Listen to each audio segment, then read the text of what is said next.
supliendo las necesidades de la gente con la verdad de la palabra de Dios.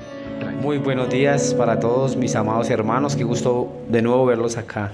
Papito Dios, hermoso, santo y precioso, creador del cielo y de la tierra, infinito, Dios omnipotente. Señor, hoy te damos la honra, la gloria, la exaltación. Gracias, Dios, porque hoy nos has dado la oportunidad de estar aquí, Señor. Señor, que tú has puesto en nosotros el querer como el hacer. Señor, hoy queremos buscar tu rostro, Dios. Pedirte perdón por lo que te hemos fallado, por lo que te hemos contristado, amado Dios. Señor, sabemos que constantemente hacemos lo malo delante de tus ojos. Por eso, Señor, hoy ante ti nos postramos, Dios, con un corazón contrito y humillado ante ti, Dios, reconociendo que necesitamos de ti, Dios, que así como el cuerpo necesita del alimento, Señor, nuestro espíritu necesita de ti, Señor. Necesitamos alimentarnos, Señor, de esa palabra tuya, Dios, porque es lo que nos sostiene, Papito Dios de los cielos. Amado y precioso Dios, gracias porque, Señor, tú hoy nos has dado vida, Señor. Estamos con salud, Dios. Hemos podido, Señor, y tenido un alimento sobre la mesa, Señor, de los cielos. Papito Dios, queremos escuchar hoy tu palabra, Señor, y tratar en lo posible al ponerla en nuestras vidas, Señor, por obra. No es que no solamente seamos oidores, Señor, sino colocar tu hermosa palabra, Señor, que sea rema en nuestras vidas, Dios. Bendecimos a todas las personas, Señor, que hoy se encuentran congregados alabando y bendiciendo tu nombre, Señor, a nivel mundial, Dios. Que tú, Señor, los guardes, los protejas, Señor, y que este inicio de semana, Señor, lo queremos iniciar dándote honra, gloria y disponiendo nuestros corazones, Señor, para alabarte, para bendecirte y exaltarte. Gracias, Dios. Gracias, Papá Rey de los cielos. Amén y amén. Sí, Señor, ninguna condenación hay para los que estamos en Cristo Jesús.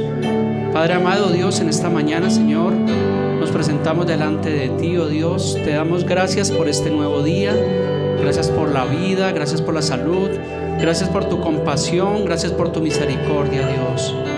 Hoy presentamos nuestras vidas ante ti. Te pedimos que seas tú hablando en nuestras vidas a través de tu preciosa palabra, Señor. Te damos gracias en el nombre de Jesús. Amén.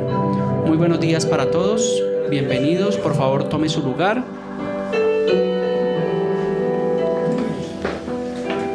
Disponga también su corazón, su vida. ¿Cuántos vinimos hace 8 días? ¿Cuántos recordamos el mensaje que vimos hace 8 días? Estábamos hablando acerca de Juan 3:16, un mensaje que se tituló "De tal manera amó Dios al mundo". Estábamos viendo uno de los versículos que son más predicados, que son más enviados, pero que a su vez es uno de los versículos menos comprendido, porque no entendemos a veces la magnitud de su poder y su contenido. Entonces le recomiendo, si usted no pudo venir, ahí está la enseñanza, allí en las plataformas virtuales, para que usted pueda ver esta enseñanza. Hay algo que nosotros debemos tener presente al momento de estudiar la Biblia, y es estudiar siempre el texto y el contexto para poder tener una mejor comprensión. Eso es conocido como hermenéutica. Así que el mensaje del día de hoy lo vamos a basar en el contexto del texto que estudiamos hace 8 días. Hace 8 días recuerda que estábamos estudiando Juan 3:16. ¿Qué decía Juan 3:16? Porque de tal manera amó Dios al mundo que ha dado a su Hijo unigénito, para que todo aquel que en él cree no se pierda, mas tenga vida eterna. Pero hoy vamos a ver el contexto. Así que el mensaje que el Señor nos ha permitido exponer o traer el día de hoy se titula La condenación, basado allí en Juan 3, del versículo 17 al 21. Si usted tiene su Biblia, dice Juan capítulo 3, versículo 17. Dice: porque no envió Dios a su Hijo al mundo para condenar el mundo, sino para que el mundo sea salvo por él. El que en él cree dice, no es condenado. Pero el que no cree ya ha sido condenado porque no ha creído en el nombre del unigénito Hijo de Dios. Versículo 19. Y esta es la condenación, que la luz vino al mundo y los hombres amaron más las tinieblas que la luz, porque sus obras eran malas. Versículo 20. Porque todo aquel que hace lo malo aborrece la luz y no viene a la luz, para que sus obras sean reprendidas. Y versículo 21, mas el que practica la verdad viene a la luz, para que sea manifiesto que sus obras son hechas de Dios. Gracias, Señor, en esta mañana. Dios, háblanos, Señor, a través de tu preciosa palabra. Quitamos todo argumento humanista, Señor, que nos impide tener claridad en las enseñanzas bíblicas. Entonces acabamos de leer el contexto del texto que estudiamos hace 8 días. Pero acá en este contexto pues surgen bastantes preguntas. Hay una serie de preguntas. Número 1, ¿fue Jesús enviado al mundo a condenar el mundo? Número 2, el evangelio que muestra la Biblia es un evangelio de condenación. Número 3, vamos a ver qué es la condenación. Así como hace 8 días vimos que era la vida eterna, hoy vamos a ver qué es la condenación. Y número 4, ¿para quién es la condenación? Entonces comenzamos con la pregunta número 1. ¿Fue enviado Jesús al mundo a condenar el mundo? ¿Ustedes qué dirían? ¿No? ¿Sí? ¿Todos seguros? ¿Completamente? Correcto. Acabamos de citarlo, Juan 3:17. Dice, porque no envió Dios a su Hijo al mundo para condenar al mundo, sino para que el mundo sea salvo por él. O sea, la respuesta a la pregunta es que no fue enviado Jesús al mundo para condenar el mundo. Entonces aquí debemos hacer una aclaración. Si Dios no envió a su Hijo al mundo a condenar al mundo, significa que nosotros los creyentes, los cristianos, los predicadores, no fuimos enviados tampoco a condenar a las personas ni a juzgar allí al mundo. Así que cuando en nuestras enseñanzas nosotros hablamos acerca del desorden sexual, hablamos del adulterio, hablamos de la ideología de género, cuando hablamos nosotros de la maldad, del homicidio, del suicidio, de los gobiernos o de cualquier otro pecado que el Señor nos permite exponer, entiéndame que nosotros no estamos juzgando ni estamos condenando. Porque a veces las personas nos dicen, es que ustedes señalan, es que ustedes juzgan, es que ustedes están condenando. Pero realmente nosotros no estamos condenando, porque encontramos en la palabra que Dios no envió a su Hijo a condenar el mundo. Entonces ya hay un principio. Si Dios no lo hizo con Jesús, pues mucho menos nosotros estamos en la capacidad de condenar o de juzgar. Ya vamos a ver qué sí lo que nosotros hacemos. Entonces nosotros estamos realmente haciendo es un llamado al arrepentimiento, a dejar de hacer lo malo y volvernos al Señor con todo nuestro corazón. Entonces mensaje tras mensaje lo que hacemos es hacer un llamado de arrepentimiento a las personas que vienen, a las personas que ven un mensaje como este, es llamarlos ¿a qué? A que dejen de hacer lo malo y empiecen a hacer lo bueno, a que tengan una vida de arrepentimiento, de que puedan vivir la vida de Dios. Ese es el llamado que nosotros hacemos, cualquiera que sea el mensaje.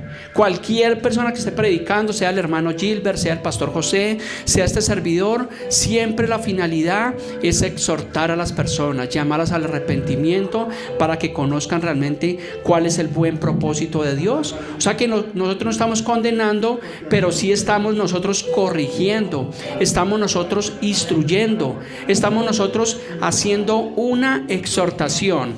Y es lo que dice 2 Timoteo 3:16. Hermano Abelardo, presten atención, no se me distraiga, por favor. Pórtese juicioso. Y si no, hay que echarle fuete. 2 Timoteo 3:16 dice: parte de la escritura es inspirada por Dios. Correcto, me gusta que esté atento. Recuerde que yo a veces leo mal, no aprendí a leer. Entonces dice, toda la escritura, dice, es inspirada por Dios. Dice, y útil. ¿Para qué es útil? Para enseñar, para redarguir, para corregir y para instruir en justicia. ¿Sí ve lo que hacemos nosotros mensaje tras mensaje? Estamos redarguyendo, estamos corrigiendo, estamos instruyendo a las personas. Entonces no piense que es que el pastor es regañón, no piense que el hermano me está regañando o que me está echando un vainazo, porque a veces como que nos sentimos como mal, sino lo que el propósito nuestro es corregirle pues a usted a través de la escritura. Cuando usted y yo, cuando el hermano Gilbert o cuando el pastor José vamos a sus casas, nosotros nunca vamos a regañarlos, ¿cierto? Que vamos a exhortarlos, a edificarlos, a enseñarles parte del evangelio. ¿Se van entendiendo cuál es el propósito realmente de Dios? Entonces no podemos confundir examinar, corroborar con condenación o con juicio. En 1 Tesalonicenses 5:21 también nos da una recomendación y nos dice examinarlo todo. Y eso es lo que nosotros tenemos que hacer, o eso es lo que por lo menos los creyentes tienen que hacer. Tienen que estar corroborando, tienen que estar examinando que lo que se les está enseñando está de acorde a la palabra de Dios. Estos días estuve en Villavicencio, tuve la oportunidad de hablar con una mujer, con una señora que digamos ha estado buscando el evangelio, ella es del Bichada, y ella me decía, pues la verdad hermano, yo he ido a varias iglesias, pero la verdad ya no sé qué hacer. Porque allí hablan de dinero, allí hablan de esto, allí hablan de lo otro. Y pues la recomendación que yo le di a la señora, y utilicé mucho este versículo, fue que examinara todo, que corroborara. Y también la llevé a Hechos 17:11, no tengo el versículo ahí, pero en Hechos 17:11 habla de los primeros creyentes en Berea. Dice que cuando llegó Pablo y Silas a la región de Berea, dice que los creyentes tenían los manuscritos para corroborar que lo que estaba hablando Pablo y Silas estaba de acuerdo a la verdad. Entonces la recomendación que yo le di a esta mujer y la recomendación que yo le puedo dar a usted y que se la he dado muchísimas veces es que usted debe estar corroborando que lo que se está hablando de Dios está alineado a la palabra de Dios, para no dejarse confundir. Porque lamentablemente sí estamos en un tiempo de apostasía, un tiempo de laodiceísmo, un tiempo de engaño, donde unos hablan una cosa, donde otros hablan otra cosa, donde estamos viendo ese falso evangelio de la prosperidad que tanto daño hace. Si yo le preguntara a María Angélica de pronto por qué no había venido al evangelio, tal vez ella me puede decir, no, porque yo he visto malos testimonios, porque tal vez yo he visto que en estas iglesias esto, claro, y es respetable, y lamentablemente ese es un falso evangelio que se está presentando hoy en día. Pero nosotros como iglesia, como servidores, tenemos el compromiso primeramente de Dios de enseñar la buena palabra de Dios. ¿Por qué? Porque nosotros estamos tomando las recomendaciones bíblicas, examinamos, corroboramos, estudiamos la palabra de Dios. Y claro que no estamos presentando un evangelio de condenación, sino un evangelio de salvación y de arrepentimiento. Entonces recordemos que también las falsas doctrinas y los falsos maestros de la apostasía, ellos realmente a veces ellos están condenando, y cuando nosotros confrontamos a esas falsas doctrinas, porque lo hemos hecho a través de mensajes, nosotros no lo estamos condenando a ellos, simplemente le estamos haciendo un llamado de atención y una exhortación. Recuerdo que hace más de 2 años, cuando llegó el pastor José a esta congregación a ayudarnos, él es un hombre muy sabio, es un hombre de Dios, y algo que yo le pedí al pastor José como servidor, le dije, pastor José, le pido el favor que cuando usted vea algo que nosotros estamos predicando y no esté de acuerdo a la palabra, por favor exhórtenos, por favor llámenos la atención. Y fue la recomendación que yo le pedí al pastor José, y vea que sí, ha pasado cosas que el pastor José de pronto nos guía, nos instruye, nos dice, mira, ¿qué tal si hacemos esto, si hacemos este discipulado, si tratamos este tema? Porque nosotros debemos ser enseñables. Yo no me las sé absolutamente todas, yo tengo que estar estudiando continuamente la palabra de Dios. Entonces esto es un proceso donde nosotros debemos tener una humildad, debemos tener carácter para ser enseñables. ¿Sabe cuál es el problema de la humanidad hoy en día? Que pretendemos que no las sabemos todas, y eso se llama arrogancia, eso se llama altivez. Porque a veces decimos que usted no sabe quién soy yo, es que usted no sabe lo que yo he vivido, es que usted no sabe lo que me ha tocado pasar. Pueda que sí, usted haya vivido esas situaciones, pero usted debe entender que usted, tanto como este servidor, debemos ser enseñables a Dios. Siempre tenemos algo que aprender, cada día algo podemos aprender, y esa es la humildad. Y ese es el amor de Dios. Y qué bonito que nosotros podamos estar aprendiendo una y otra cosa. Y así no sean a veces las cosas espirituales, las cosas de la iglesia, a veces son de pronto en nuestro trabajo, en nuestros quehaceres. Por ejemplo, está José, él sabe bastante de su trabajo, de sus vehículos, de los frenos, pero yo creo que no se la sabe toda. Yo creo que de pronto llegará un momento donde diga, oiga, vino otra persona, otro compañero y algo le aprendí o algo me enseñó.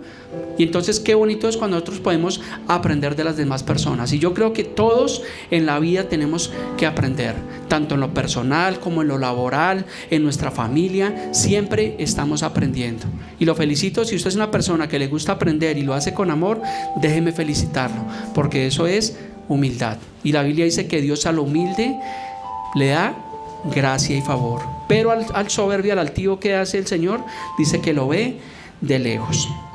Así que concluimos con esa primera pregunta, que Jesús no fue enviado al mundo a condenar el mundo, sino que el mundo sea salvo. ¿Por quién? ¿Por la religión? ¿Por Mahoma? ¿Por Confucio? No, dice, sino para que el mundo sea salvo por él. O sea que también podemos ver a través de la escritura que no hay otro camino. Podemos ver que según la misma Biblia, según la palabra de Dios, nos dice que Jesús es el Mesías Salvador. Y la Biblia es cristocéntrica. La Biblia del Génesis hasta el Apocalipsis nos está siempre enfocando hacia el Señor Jesucristo. Y así como dicen otras religiones, para los judíos dicen que Jesús no fue sino simplemente un profeta más. Dice que fue un charlatán. Para los musulmanes también Jesús fue un profeta. Y según la Biblia, Jesús no fue un profeta. Jesús fue o es el Hijo de Dios. Jesús mismo nos dice la palabra que es Dios mismo. Por eso nosotros los cristianos decimos que Jesús es nuestro Señor y nuestro Salvador suficiente, porque es lo que realmente nos lleva siempre la palabra de Dios. Y es lo que nos dice Hechos 4:12. Hechos 4:12, gracias, dice: y en ningún otro hay salvación. ¿En cuántos hay salvación? En ningún otro. O sea, ¿solamente en quién? En Jesús. Dice: porque no hay otro nombre bajo el cielo dado a los hombres en que podamos ser salvos. Así que no es el nombre ni de María, ni de los santos que beatifica la iglesia tradicional, ni los ángeles, ni ningún otro mediador, sino solamente es el Señor Jesucristo. Por eso es que a veces las personas católicas, pues de pronto en amor y en respeto nos dicen: es que ustedes no creen en María. Cuando a mí me hacen esa pregunta, yo le digo: yo sí creo en María, porque la Biblia la registra como la madre del Señor Jesucristo, mas no como la madre de Dios. Entonces, nosotros, ¿qué le decimos al católico cuando nos preguntan que si nosotros por qué no creemos en María? No, nosotros sí creemos porque la Biblia lo está registrando, pero lo registra como la madre del Señor Jesucristo y no como la madre de Dios, ¿correcto? Amén. Entonces, por ese motivo nosotros nos llamamos cristianos. Por eso nosotros somos cristocéntricos y nuestra fe está únicamente puesta ¿en quién? En Jesús, el autor y consumador de la fe. Ahora bien, no significa que como Jesús actualmente no está condenando al mundo, entonces que cada uno puede hacer lo que bien le parezca, ¿cierto? Porque se puede sacar de contexto también la palabra. No, es que como Jesús no envió a su Hijo al mundo a condenar el mundo, entonces las personas pueden hacer lo que bien le parezca. No, la Biblia habla también del tiempo de los juicios. Aquí hemos hablado acerca de los juicios y sabemos que Jesús, cuando venga en su segunda venida, Él ya no viene como Señor y Salvador, sino viene como juez. Viene a juzgar la tierra. Entonces yo te hago una pregunta, sería una buena pregunta en esta mañana: ¿quieres tenerlo como Señor y Salvador o quieres tenerlo como juez? Tú decides. Yo quiero tenerlo como Señor y Salvador, mas no como juez. Porque cuando Él venga como juez, lo hemos hablado, no vamos a hablar aquí de eso porque lo hemos hablado en muchísimos mensajes, que cuando Él venga como juez viene a juzgar la tierra y vienen los juicios de Dios sobre las personas que rechazaron la gracia de Dios. Vamos a la pregunta número 2. ¿El evangelio que muestra la Biblia es un evangelio de condenación? ¿Qué dirían ustedes? No, esa es la respuesta, me gusta. Juan 3:18. Les hago una pregunta antes de leer Juan 3:18. ¿Cuántos creen realmente de todo su corazón y con todas sus fuerzas en el Señor Jesús y en su palabra? De todo su corazón. Entonces dice Juan 3:18: el que en Él cree, levante las manos los que creemos de todo nuestro corazón. El que en Él cree, dice, no es condenado. O sea que présteme atención. Los que creemos, los creyentes en el mundo entero, sean de la iglesia que sean, dice los que creen, dice no son condenados. Pero ahora vamos a voltear la torta, dice, pero el que no cree, dice, ya ha sido condenado porque no ha creído en el unigénito Hijo de Dios. Qué versículo tan claro. El que en él cree no es condenado, pero el que no cree, ¿qué pasa? Ya ha sido condenado. O sea, esto significa que una persona que no cree en este momento en el Señor Jesucristo es una persona que está en condenación. Y le hago una pregunta: si una persona que rechaza la gracia de Dios, que está en condenación, muere, ¿cómo muere? Muere en condenación, ¿correcto? Y aunque la Biblia dice que después de la muerte viene un juicio, porque Dios es justo, se les va a hacer un justo juicio, el día del juicio, pues simplemente ya ellos van en calidad de condenados. Triste y lamentablemente, pero es la realidad en los que nos muestra la Biblia. Por eso es que después de la muerte ya no hay misas que valgan. Los católicos usualmente cuando el ser querido muere, le hacen una misa de 9 días, misa de mes, misa de año, misa de 5 años, de 10 años. Y usualmente los familiares se reúnen para estas misas, ¿cierto? Pero lamentablemente yo digo, están perdiendo su tiempo y están perdiendo su dinero. Porque si eso funcionara, pues yo ya les he dicho, si eso funcionara, las indulgencias, las misas, pues cada uno, yo les diría a ustedes, venga, haga un ahorro para que cuando usted se muera, déjele plata a su familia y le puedan pagar misas para que su condición pueda ser cambiada. Esto no funciona, es algo de sentido común y de lógica. La fe y la salvación es a través del Señor Jesucristo. Por eso es que nosotros los que creemos vivimos en la vida eterna. Hace 8 días lo vimos. Entonces, alguno me preguntará, bueno, pastor, pero si nosotros como cristianos pecamos, ¿qué puede pasar? ¿Cierto? ¿Qué crees que pasaría si tú como cristiano te equivocas? ¿Pierdes tu salvación? No. ¿Cómo dijiste? No, me gusta eso. ¿Por qué no la perdemos? Cuando el cristiano peca, lo que pierde es la comunión. Creo que hace 8 días lo expliqué. Mi esposa no está al día de hoy, pero cuando yo tengo un disgusto con mi esposa y de pronto dejamos de hablarnos por un par de horas, ¿qué se pierde? Se pierde la comunión, mas no se pierde el vínculo matrimonial. ¿Ves? ¿Sí lo puedes entender? Entonces así mismo la salvación, cuando nosotros como cristianos nos equivocamos, porque ¿cuántos han equivocado?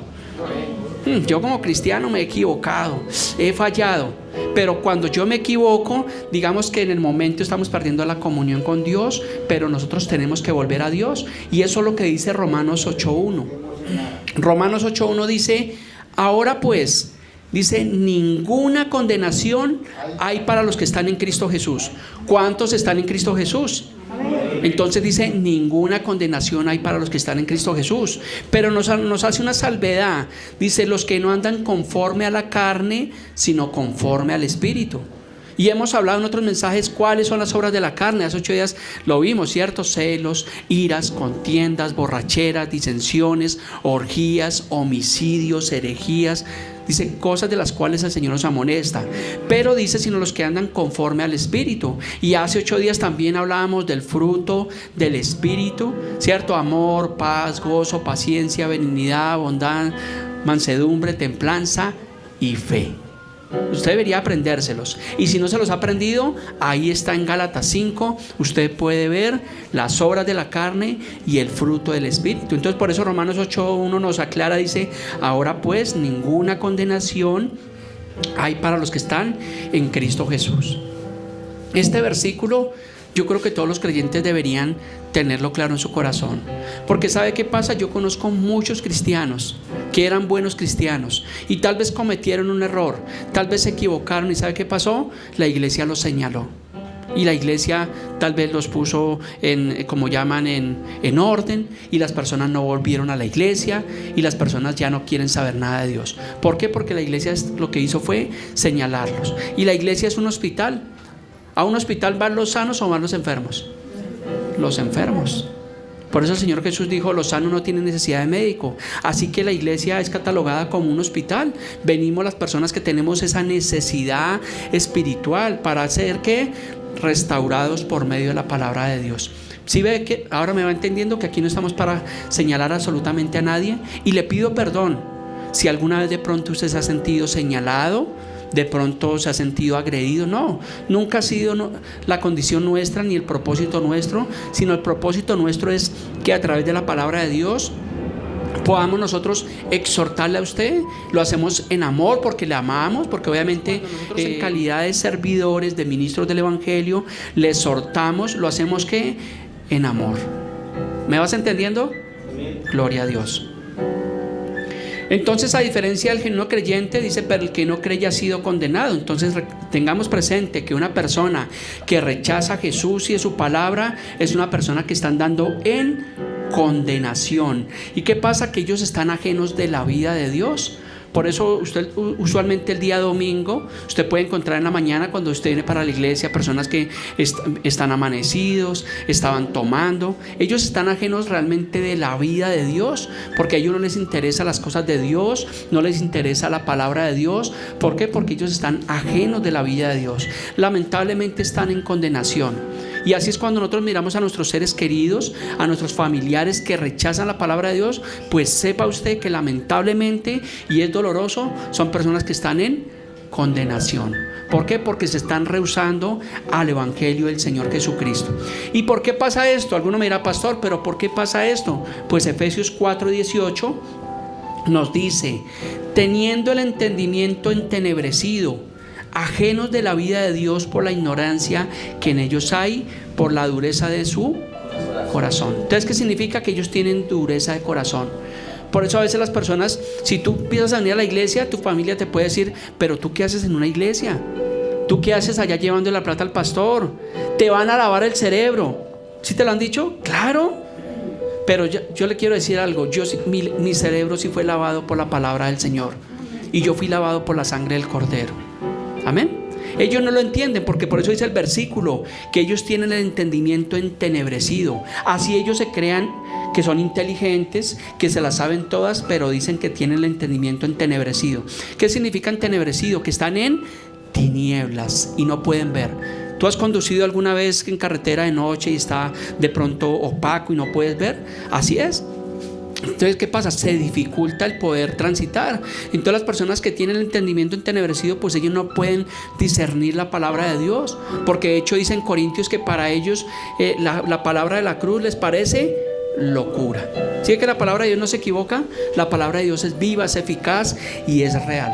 Por eso usted y yo tenemos que conocer la palabra de Dios. Por eso no es para que se la aprenda el pastor y el pastor predique y recite los versículos allí de memoria. No, es para que tú y yo como cristianos podamos vivir realmente la vida de Dios. Porque a comparación de los no creyentes, dice que ellos están ajenos de la vida de Dios por la ignorancia que en ellos hay. O sea que la Biblia dice que ellos son ignorantes. Y no estamos hablando de bruto ni nada de eso, no, sino están ignorantes acerca de lo que dice la palabra de Dios, porque desconocen la verdad del Evangelio de Dios. Por eso es que nosotros no le presentamos a ellos una religión. Es que usted cambió de religión. Cuando yo empecé a ir a la iglesia, mi familia me decía, es que usted cambió de religión. Yo les dije, no, pero yo nunca he cambiado de religión. Sí, pero es que usted era católico. ¿Qué pasó? No, es que no cambió de religión. Tuvo un encuentro con Jesús, con el unigénito Hijo de Dios. ¿Sí ve la gran diferencia? Entonces tú y yo tuvimos un encuentro con el Señor Jesús y con la palabra de Dios. ¿Por qué te digo esto? Porque las religiones no salvan a nadie. Si uno fuera salvo por ser católico o por ser budista o por ser, qué sé yo, cualquiera de estas religiones, pues realmente pues uno preservaría la religión. Pero la religión no salva a nadie. Por eso es que el cristianismo yo no lo considero una religión, lo considero una relación con Dios, con el unigénito Hijo de Dios, con su palabra. ¿Sí ve la gran diferencia? ¿Cuántos se gozan por eso? Amén. Efesios 2:1, mire lo que pasa ahora con nosotros. Dice, y Él nos dio vida a vosotros cuando estábamos muertos en vuestros delitos y pecados. ¿Qué significa esto, pastor? Explíqueme porque no entiendo. Entonces significa que nos está hablando de la condición del ser humano antes de venir a Cristo y después de venir a Cristo. Cuando estábamos sin Cristo, ¿cómo estábamos? ¿Vivos o muertos? O sea, ¿alguna vez alguno vio la película Muertos Vivientes? Yo digo que una persona que está sin Cristo es un muerto viviente. Y lo dice la Escritura, dice que estábamos muertos en vuestros delitos y pecados. Entonces una persona que está en el homicidio, una persona que está en el adulterio, una persona como este señor que estos días mató a su cuñada allí en Chía, en Zipaquirá, y mató a su cuñada. Esta es una persona que está muerta en sus delitos y pecados. Por eso es que él no entiende las cosas de Dios, por eso obran de esa manera, porque a raíz de todos los males es el amor al dinero.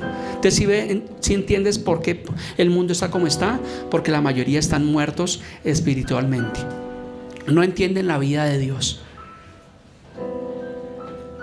Número 3, ¿qué es la condenación?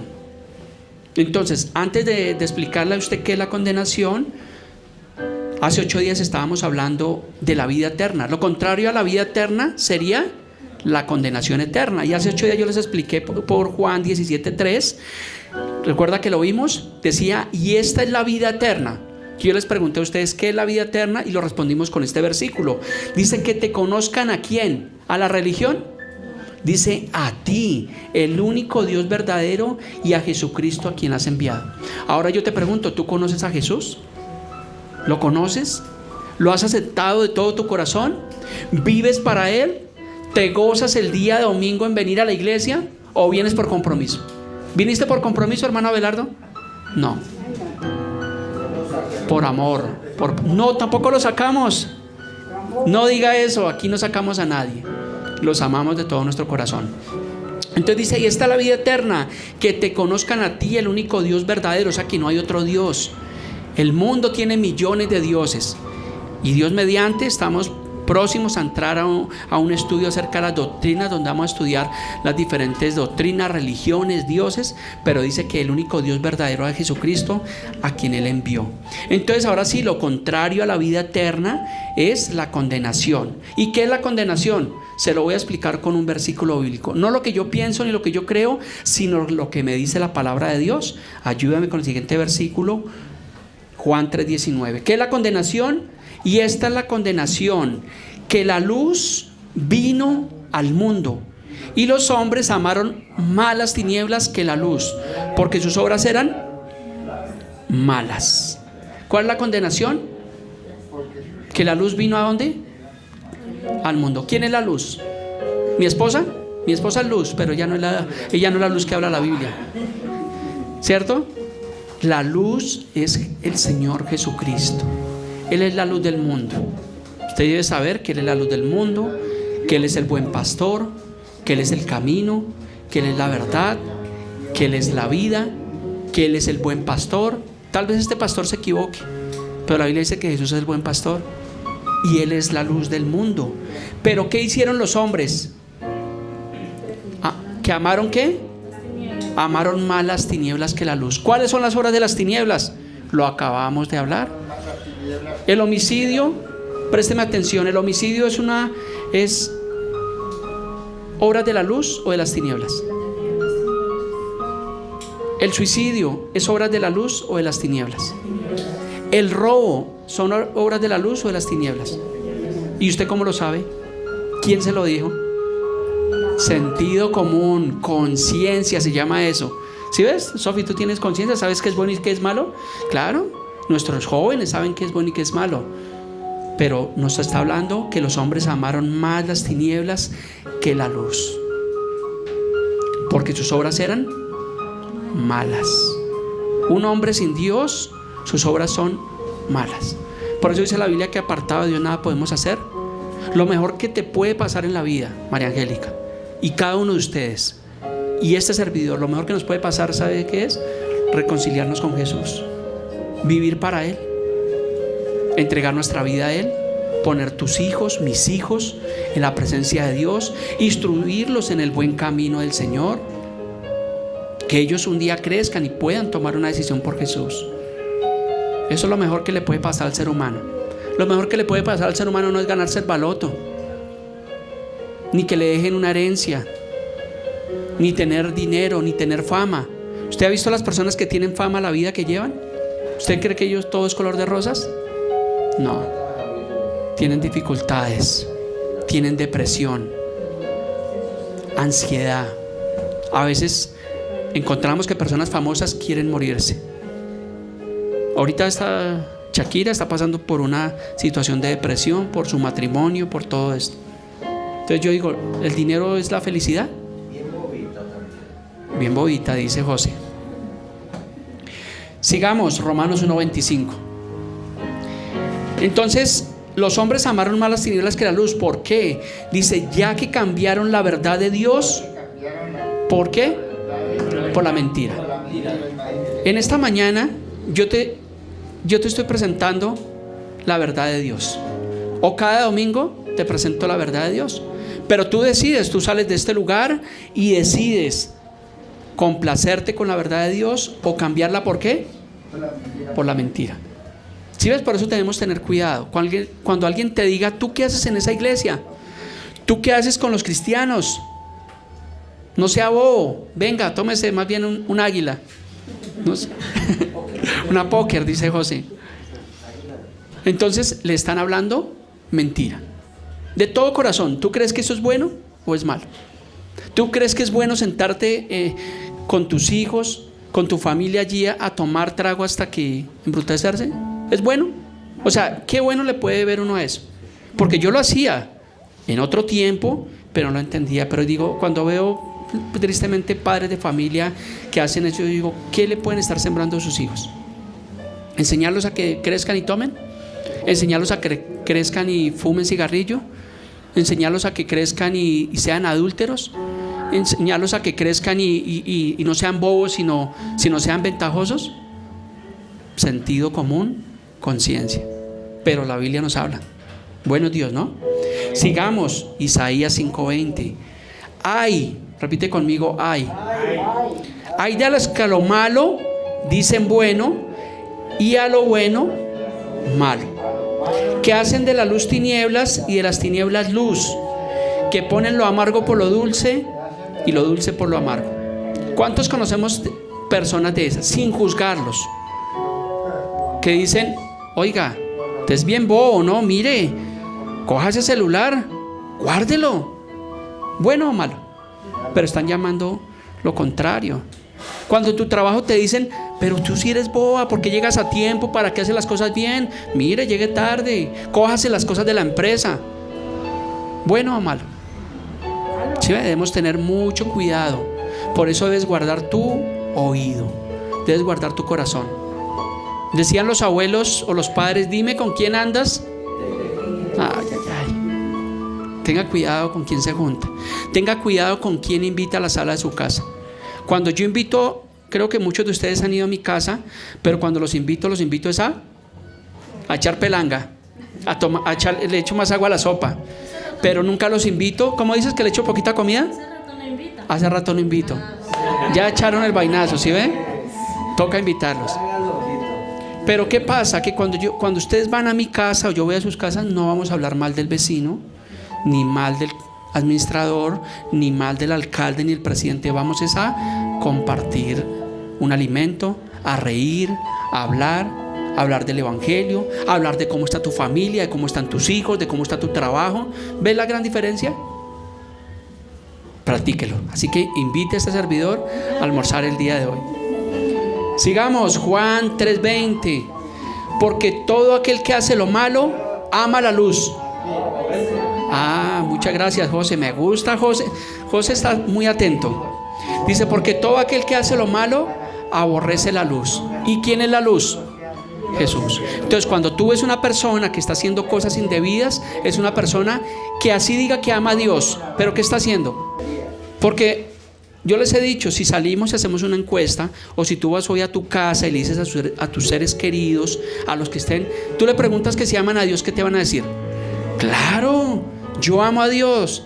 Pero si tú le preguntas, ¿y vas a la iglesia? ¿Y cuándo fue la última vez que leíste la Biblia? No, yo no soy fanático, es que yo no soy religioso. No, están amando a Dios a su manera, de labios para afuera, pero no de labios hacia adentro. ¿Qué dice, hermano Abelardo? Sigamos. Ya vamos culminando. ¿Seguimos o paramos? El mensaje sí ve que no es de condenación. Número 4.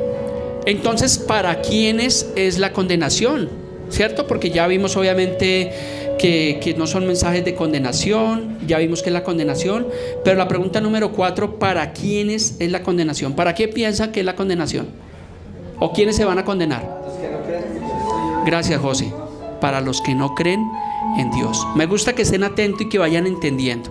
Pero vamos a soportarlo con la palabra de Dios, ¿cierto? Qué bonito es que nosotros podamos entender, sacar una conclusión, pero qué bueno es cuando nosotros cogemos la Biblia y decimos, mire, la Biblia dice esto. No es que yo me lo inventé, no fue que yo quise hablar esta mañana porque no tenía nada más de qué hablar, sino es porque siempre aquí hablamos lo que dice la Biblia, lo que dice la palabra de Dios. Entonces, ¿para quién es la condenación? Juan 3:36. Este es un versículo que usted debería también memorizarlo. Este es un versículo que usted debería tenerlo rayado allí en su Biblia, porque se alinea mucho a Juan, a lo que estamos estudiando, Juan 3:16, 17 y 18. Dice, el que cree en el Hijo, ¿qué tiene? ¿Dinero? ¿Fama? ¿Riquezas? ¿Carros? El que cree en el Hijo tiene vida eterna. Ahora te pregunto, ¿hay algo más valioso que la vida eterna que Dios nos da? ¿Hay algo que se pueda comparar a la vida eterna? No. Gracias, José, lo tiene todo.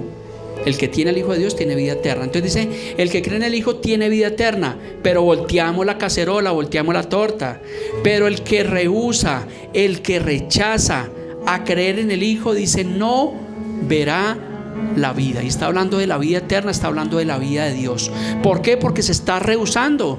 Nosotros no obligamos a nadie a venir a este lugar. Cuando predicamos el evangelio, cuando tal vez nos paramos en un bus a predicar el evangelio, cuando voy a un funeral o a una reunión o a un matrimonio, ¿yo qué hago? Presentar al Señor Jesucristo, y la gente decide si rechaza o no lo rechaza. Recuerdo la última vez que fui a un funeral en mi familia. Yo tuve la oportunidad de predicar el evangelio, procuro hacerlo, pero yo me di cuenta que algunos de ellos estaban, mire, ¿quién era ese? El borracho, el que hacía, y míralo ahora predicando el evangelio. Pero como dice Romanos 1:16, no me avergüenza el evangelio, porque es poder de Dios. Y por el contrario, aunque mi familia no lo sepa, oro por ellos, porque yo sé por la palabra de Dios que una persona sin Cristo no tiene nada. Oro por mi señora madre, oro por mis hermanos, oro por mis tíos, tías, para que ellos puedan conocer el evangelio del Señor Jesús, de que alguien vaya y les predique el evangelio, y de que ellos puedan ser sensibles a la voz de Dios. Yo me crié con una tía, con mi tía Carmenza, y ella fue una mujer valiente, esforzada, que siempre me instruyó en el camino del Señor, y hasta el día de hoy ella sigue siendo una fiel creyente.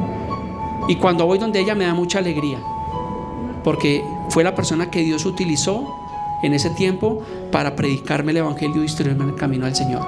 Y la amo con todo mi corazón y la respeto, porque es una mujer valiosa en el Señor, y una mujer que hasta el día de hoy su fe está intacta en el Señor. Eso es admirable, ver una persona que pasan los años y no importa lo que haya pasado, pero está perseverando en el Señor. Un saludo muy especial a mi amada tía Carmenza, que la amo con todas mis fuerzas y con todo mi corazón, como mi madre, pero a mi madre también. Amén. Sigamos. Entonces dice, pero el que rehúsa creer en el Hijo, dice, no verá la vida, sino ¿qué pasa? Sino que la ira de Dios está sobre él. Ay, ay, ay. Mire lo que nos dice la palabra, que una persona que rechaza el evangelio, que rechaza a Jesús, que odia la Biblia, dice que la ira de Dios está sobre él. Esto es delicado. Y así la persona pueda tener comodidades, pueda estar aparentemente todo bien en su vida, dice que la ira de Dios está sobre él. Pero si la persona se arrepiente en vida, pues ¿qué pasa? Que Dios le va a perdonar de todo su corazón. Y ese es el propósito. Oremos que en el propósito de nuestro corazón esté el orar por esos seres queridos que nosotros tenemos.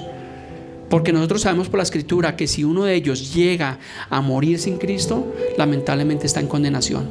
Y yo cuando voy a un funeral predico muy respetuosamente, pero uno sabe en su corazón. Y no vamos a juzgar allí tampoco a nadie, sino pues ya no vamos a hablar del muerto, sino vamos a hablar es a los que aparentemente están vivos, porque encontramos que la Biblia dice que sin Cristo están muertos, pero les hablamos el evangelio para que ellos sean vivificados, porque eso hace la palabra en nosotros, nos vivifica, nos alienta, nos llena de vida.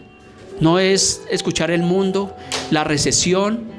Yo creo que en 8 días vamos a estar hablando acerca de las hambrunas que nos muestra la Biblia. No sé si usted ve noticias, ahorita los gobiernos, los analistas, los economistas están prediciendo una recesión, una hambruna. Antes escuchábamos las hambrunas que había en África, ¿se acuerda? Y no sabíamos de qué hablaba. O de pronto aquí en La Guajira, que ni conozco La Guajira. Creo que tú conoces La Guajira. No, te falta conocer La Guajira porque ha viajado por todo lado. Y conocíamos de esas partes aisladas donde había hambruna. Pero ahorita todos están prediciendo una gran hambruna. Y lamentablemente, posiblemente va a tocar también a creyentes como a no creyentes.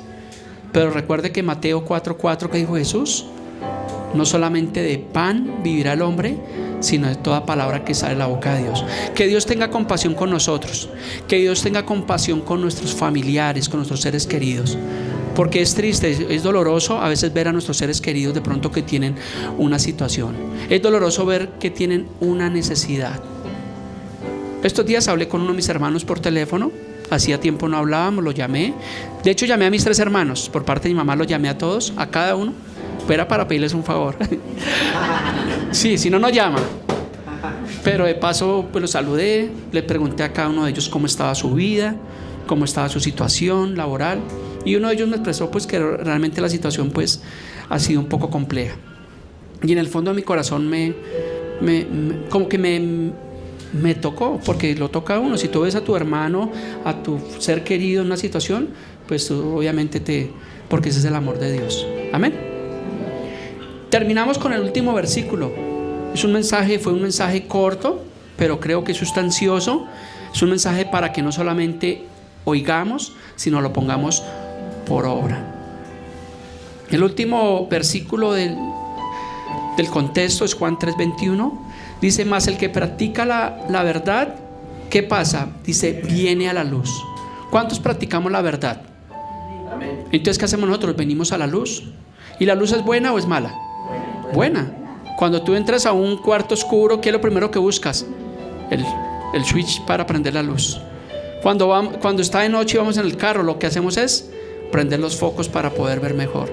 Entonces la luz es buena. Por eso dice que el que practica la verdad, viene la luz, para que sea manifiesto que sus obras son hechas en Dios. Yo les felicito, déjenme felicitarles, porque ustedes han estado constantes, algunos llevan tiempo con nosotros. Don Ángel está desde que comenzamos, hace ya casi 6-7 años, comenzamos en su apartamento. ¿Recuerda, don Ángel? Allí también comenzamos comenzó la iglesia allí en la casa de don Ángel. Duramos allí un tiempo, luego pasamos a mi casa, luego estuvimos en un salón comunal y finalmente pues el Señor nos permitió estar acá. Y los felicito porque realmente la vida cristiana es de valientes.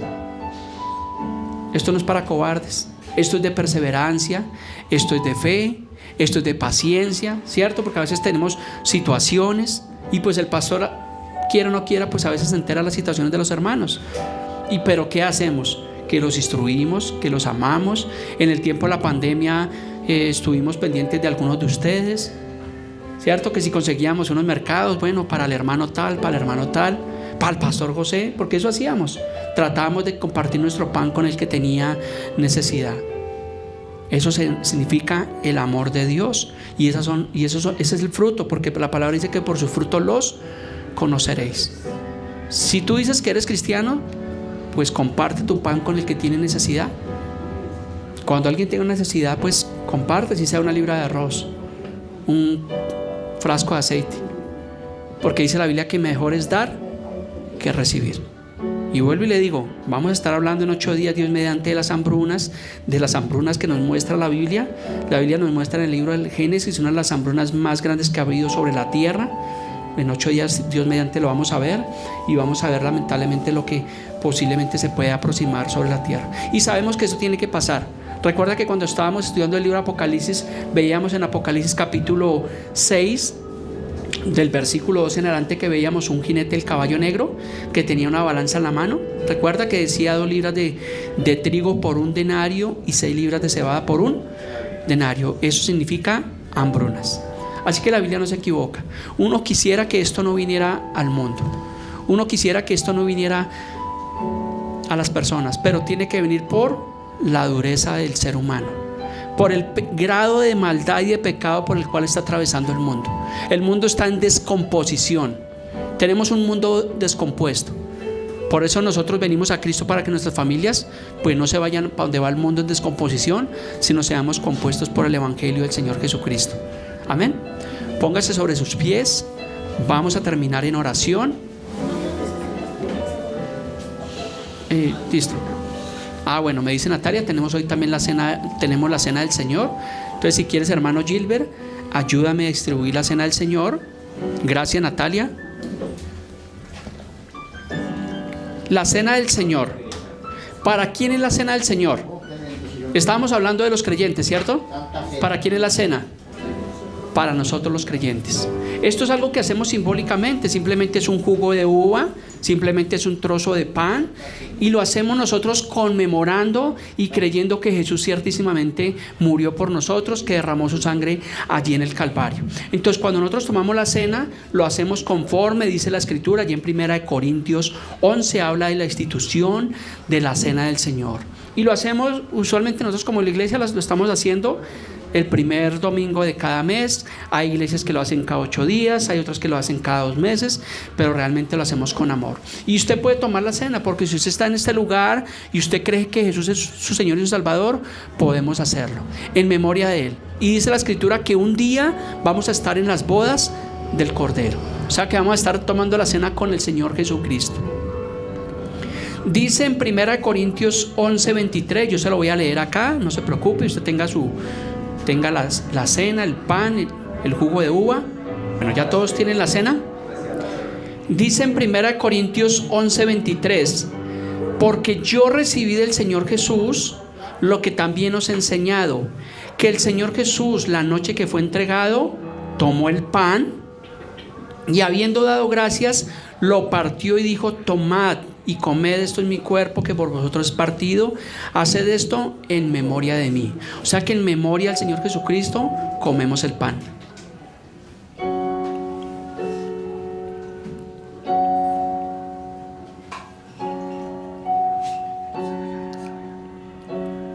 Versículo 25: asimismo también la copa, después de haber cenado, diciendo: esta copa es el nuevo pacto en mi sangre. Dice: haced esto todas las veces que la bebieres, ¿en memoria de quién? En memoria del Señor Jesús. Entonces, en memoria de lo que Jesús hizo en la cruz, de su sangre derramada, tomamos este jugo de uva. Vino no, jugo de uva, hermano Abelardo. Aquí no damos vino.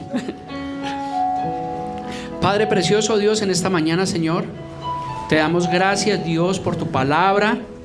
Gracias, Señor, por el sacrificio perfecto, Dios. Gracias porque tú moriste en la cruz por cada uno de nosotros. Hoy te damos gracias por esta palabra, Señor, acerca de la condenación, Señor. Sabemos que nosotros, los que estamos en ti, no somos condenados, sino somos vivificados, Dios. Gracias, Padre precioso, por este lugar. Te amamos, te exaltamos, Señor, y te damos muchas gracias, Dios. Te pedimos que nos perdones, que nos limpies, que hagas de nosotros, Señor, esas personas que tú quieres que seamos, Dios. Te lo pedimos en el nombre de Jesús. Oramos en esta mañana, Señor, por cada uno de nuestros familiares, de nuestros seres queridos, Señor, que tal vez aún están en tinieblas, Señor, que tal vez te han rechazado, Dios, que tal vez tienen un mal concepto del Evangelio, Padre. Te pedimos que tú nos des sabiduría, Señor, para poder ser testimonio ante ellos, Señor, para que ellos puedan, Señor, también obtener esa vida eterna. Te lo pedimos en esta mañana en el nombre de Jesús y te damos gracias. Amén.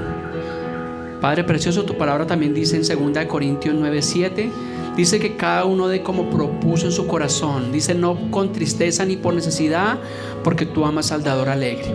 Amado Señor, también presentamos una ofrenda delante de ti esta mañana. Te damos gracias, Señor, por este lugar que tú nos has permitido, Señor. Lo hacemos, Señor, por un mandato de tu palabra. Lo hacemos sin agraviar a ninguno de nuestros hermanos, sin manipular absolutamente a nadie, Señor. Cada uno da como propuso en su corazón y con alegría. En el nombre de Cristo Jesús, amén. Gracias, mis amados hermanos, que el Señor les continúe bendiciendo grandemente.